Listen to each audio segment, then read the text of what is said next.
Afternoon students. आज हम राजा दाहिर के बारे में बात करेंगे कि जब मोहम्मद बिन कासिम ने देवल को जीत लिया था तो उसके पश्चात 1712 ईस्वी में सिंध के राजा जो दाहिर थे उन पर उन्होंने आक्रमण कर दिया था। राजा दाहिर जो थे वो अत्यंत पराक्रमी सम्राट था।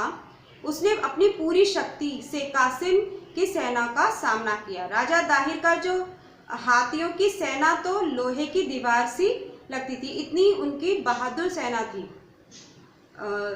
हाथी पर ही राज्य का ध्वज शान से लहरा रहा था।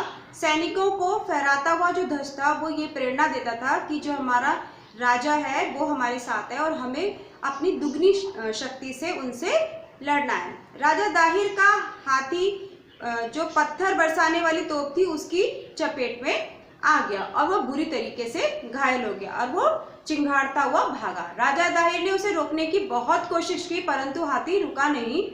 हाथी नदी में घुसकर जा गिर पड़ा। राजा भी ध्वज सहित नदी में गिर गया। दाहिर की सैनिक अपने राजा और ध्वज को ना देखकर निराश होकर इधर उधर भागने लगे। राजा दाहिर नदी से निकलकर शीघ्र ही ध्वज लेकर घोड़े पर चढ़कर फिर नेतृत्व करने के लिए आगे आया, परंतु देर हो चुकी थी क्योंकि सेना बिखर चुकी थी। जीती हुई बाजी राजा हार गया था। दाहिर ने लड़ते लड़ते वीरगति प्राप्त की।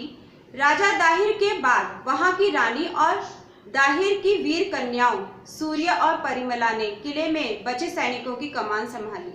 रानी तो लड़ते लड़ते वीरगति को प्राप्त हो गई, लेकिन जो सूर्य और परिमला थी वो दोनों को बंदी बना लिया गया था। मोहम्मद बिन कासिम ने सिंध की राजधानी अरोर को बुरी तरह से लूटा था। कल हम ये जानेंगे कि सूर्य और परिमला ने अपने राज्य की किस तरीके से अपने राज्य का बदला किस प्रकार लिया, वो हम कल जानेंगे।